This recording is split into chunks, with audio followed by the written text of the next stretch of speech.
everyone. Hope you're having a great day. I have newly discovered the fun of chia seed pudding, and I wanted to take a minute to make this recipe with you. So, because I'm allergic to almonds and soy milk isn't good for you, and I can't have coconut milk, and you know how the pattern goes, I have learned how to make pecan milk, and it's much easier to do it this way. I know what ingredients are in there, and I'm gonna do that, and I'm gonna use the pecan milk to make the chia seed pudding. So I'd like to take you through the process and let you know what I did. I hope you really like this recipe. So what I did, I started out by taking 2 cups of whole pecans and put them in, this is a 4-cup measuring cup, filled it about halfway up with water. And as you can see, the water's really murky right now. This has been sitting for about 2 or 3 hours. Now I got this recipe off a different video, and if I can find it, I will link it down below or up here in the corner. So what they said to do is go ahead and let them soak for a couple hours, let them soften, and then what I'm going to do is I'm going to take my water and I'm going to fill it the rest of the way up. So I'm going to make this to be 4 cups of water. And there you go. Okay, so now what I'm going to do is turn you down so you can see the next step. All right, as you can see, I've got my blender here, and I'm going to put all of this in my blender, and I'm going to blend it up for just a couple of minutes. So when I'm done blending this up, because it will be really loud, I will be back. All right, it is done blending, and I will show you what I've got. So if you can see, there's a little bit of meal here. I'm gonna go ahead and put this over here in our strainer. Now what they said is to use cheesecloth or something like that to pour this into and drain it and let it drain for a while, or squeeze it out. So what I'm gonna do is I'm gonna actually use this. As you can see, it's a very fine colander, and I'm using this because I thought I had cheesecloth and I don't. So I'm just gonna go ahead and pour this in here.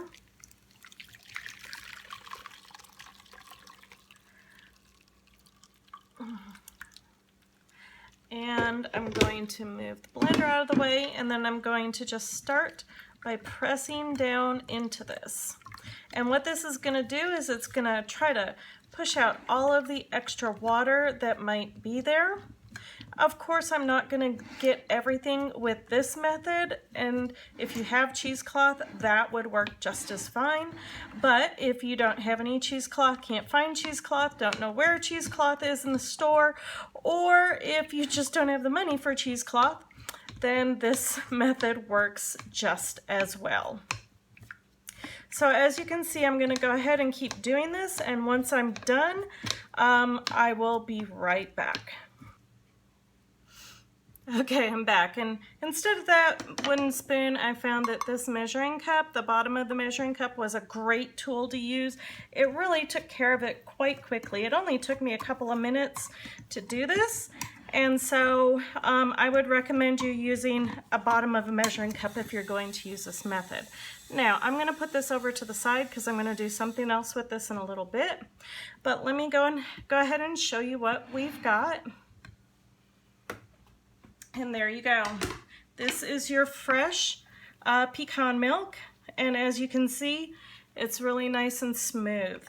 So what I'm gonna do is I'm gonna get the other ingredients for the chia seed pudding, and I'll be right back.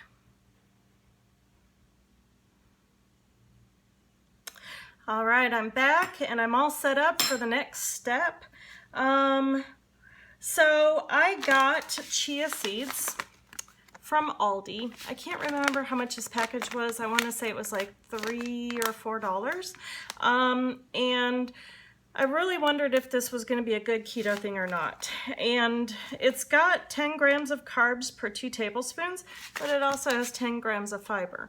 So according to this, this would be a 0 carb treat if I didn't add anything else. Of course, I'm going to be adding the pecan milk and some cocoa powder. So that will add some carbs to it, but overall this is a really nice keto treat. It's going to be full of fiber. Let's see, it's got 10 grams of fat and 6 grams of protein, so that's also a really good thing. So what I do to make the chia seed pudding is I use 2 tablespoons of chia seeds, and I love these containers for this. I got these at the dollar store. I think it was like 3 for $1 or something like that. I wasn't sure how many chia seeds I had on hand, so I'm just going to make a few servings for today. All right, so I've got the chia seed pudding, and then I'm going to take a teaspoon of cocoa powder.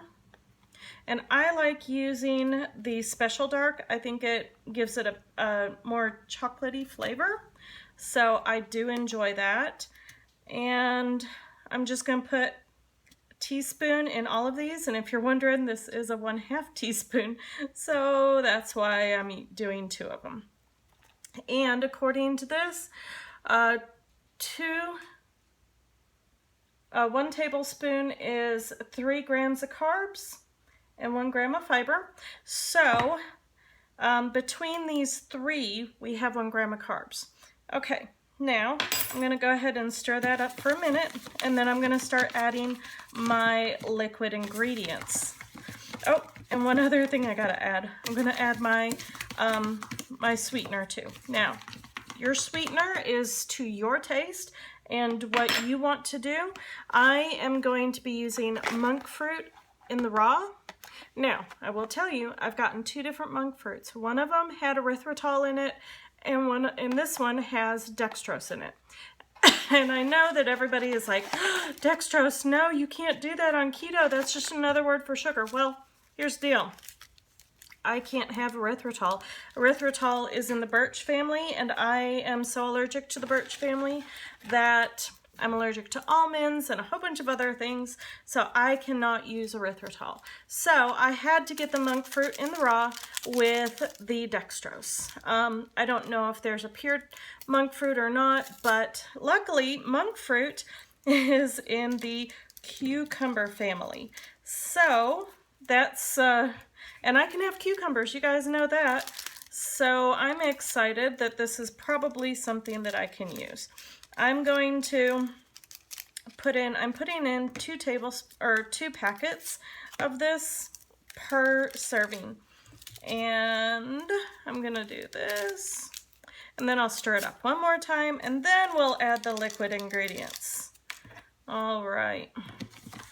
Now,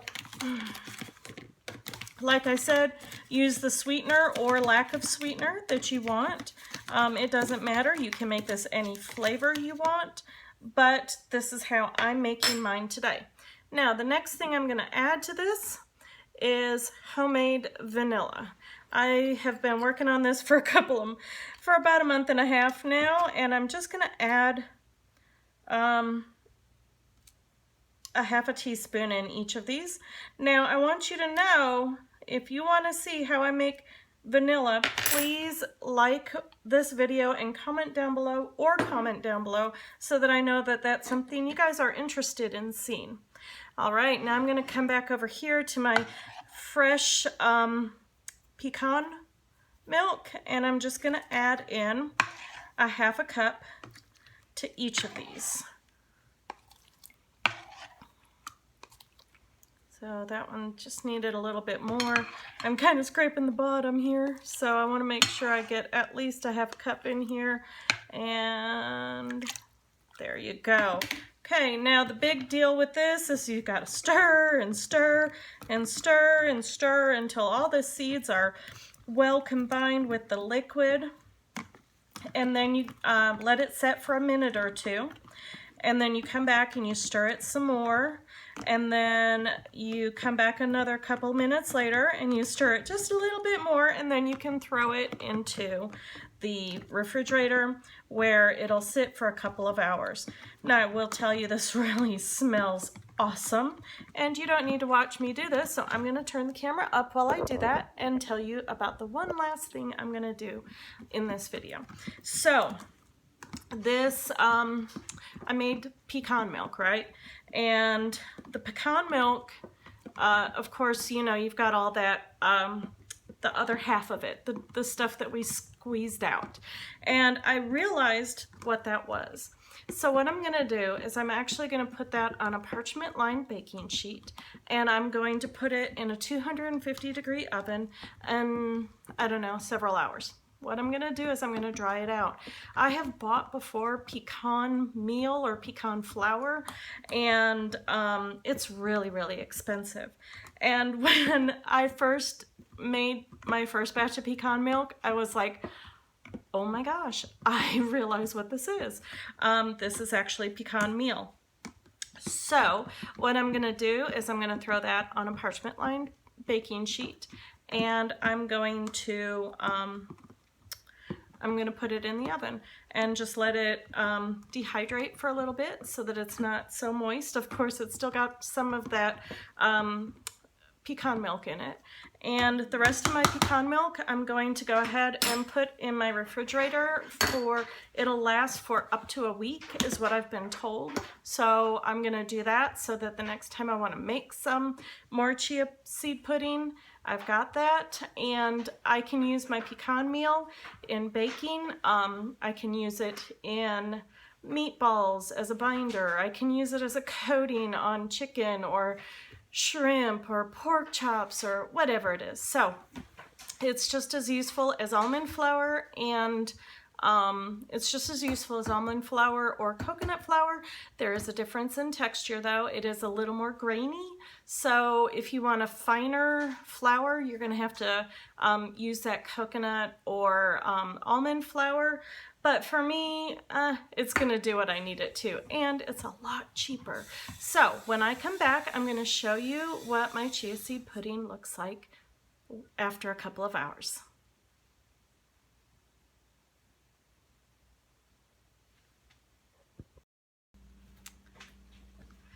All right, I'm back, and I just want to show you how the chia pudding is looking now. And there it is right there. And it tastes, it has the texture. If you like tapioca pudding or rice pudding, you're probably gonna like this. If you don't like those things though, I don't think you will like it, because it does feel like little beads, or as my husband says, bugs. So this is my dessert for today, and I'm so very excited, and I can't wait to have some more of it tomorrow. So I hope you guys enjoyed this video. I'm still working on the pecan flour in the oven, and so you guys have a great rest of the day, and I hope you really liked everything about